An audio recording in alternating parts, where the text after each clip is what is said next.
आपल्याशी मी सविस्तरपणाने बोलू शकलो नाही, परंतु आपल्या माध्यमातून रत्नागिरी जिल्ह्यातल्या आणि कोकणातल्या समस्त मतदारांचे मी आभार मानतो. रत्नागिरी जिल्ह्याचा पालकमंत्री, रायगड जिल्ह्याचा पालकमंत्री मिळतो, सिंधुदुर्गमध्ये देखील मी गेलेलो होतो. अशा 15 महायुतीच्या जागा आम्ही लढलो होतो आणि 15 पैकी 14 जागा या महायुतीनं या संपूर्ण तिन्ही जिल्ह्यामध्ये जिंकलेल्या आहेत. म्हणून मतदारांचे मी मनपूर्वक आभार मानतो आणि त्यांच्या ज्या आमच्याकडनं अपेक्षा आहेत सरकार स्थापन झाल्यानंतर त्या सगळ्या अपेक्षा विकासात्मक आम्ही पूर्ण करू हा देखील शब्द देतो.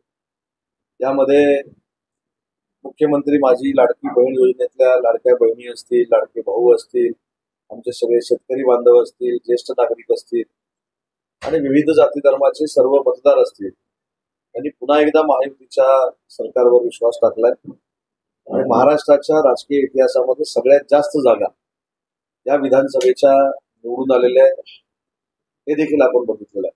आणि म्हणून मला असं वाटतं की विकासात्मक जबाबदारी आमच्या सगळ्यांवर पडलेली आहे. ती विकासात्मक जबाबदारी अतिशय चांगल्या पद्धतीने आम्ही पार पाडू.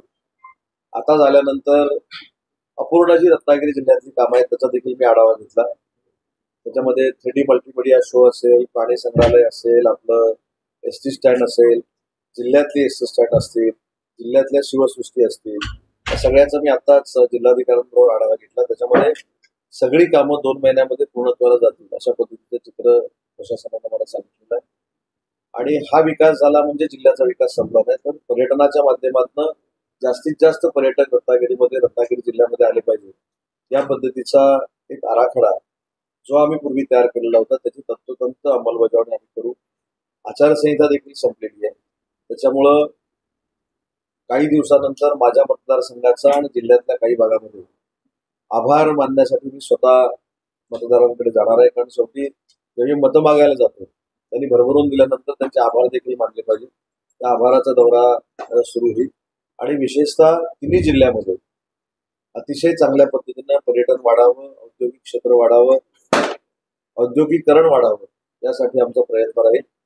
रत्नागिरीमध्ये जे 2 मोठे प्रोजेक्ट आलेले आहेत, VIT सेमीकंडक्टर आणि धीरूभाई अंबानी डिफेन्स क्लस्टर, याची देखील लवकरात लवकर अंमलबजावणी करून आम्ही सुरू करू. टाटा स्किल सेंटरचं काम जे सुरू झालेलं आहे ते देखील सेंटर लवकरात लवकर सुरू करू.